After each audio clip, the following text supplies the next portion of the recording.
One day, while driving up this road with two of my workers, I noticed an eagle sitting on a stump quite some distance away.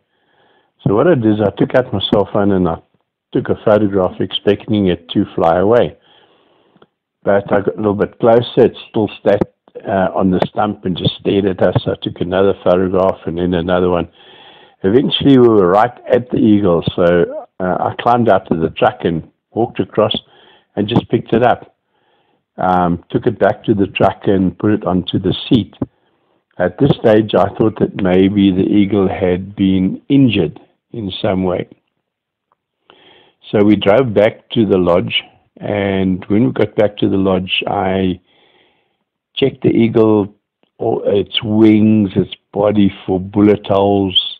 Couldn't find anything wrong, but it just lay very passively while I was having a look at it.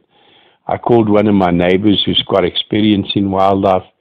He came over, he checked it out, and we couldn't find anything at all.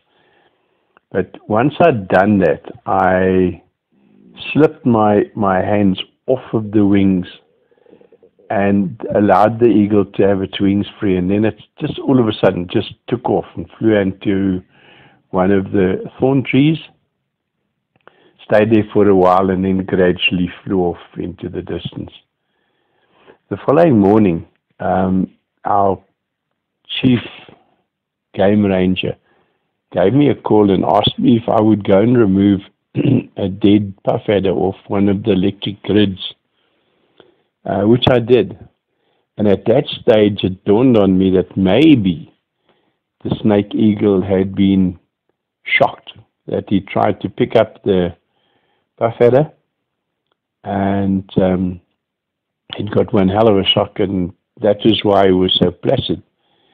So I then went and wrote a story about the electric puffadder and the Dozy snake eagle and just left it at that. And about a year later, one of my guests arrived at the lodge who was a very, very keen falconer.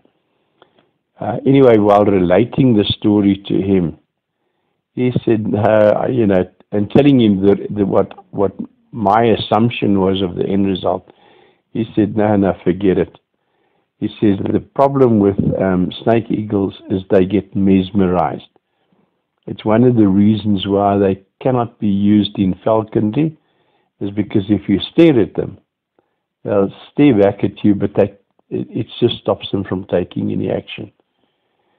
So this was the sort of end result of that little episode.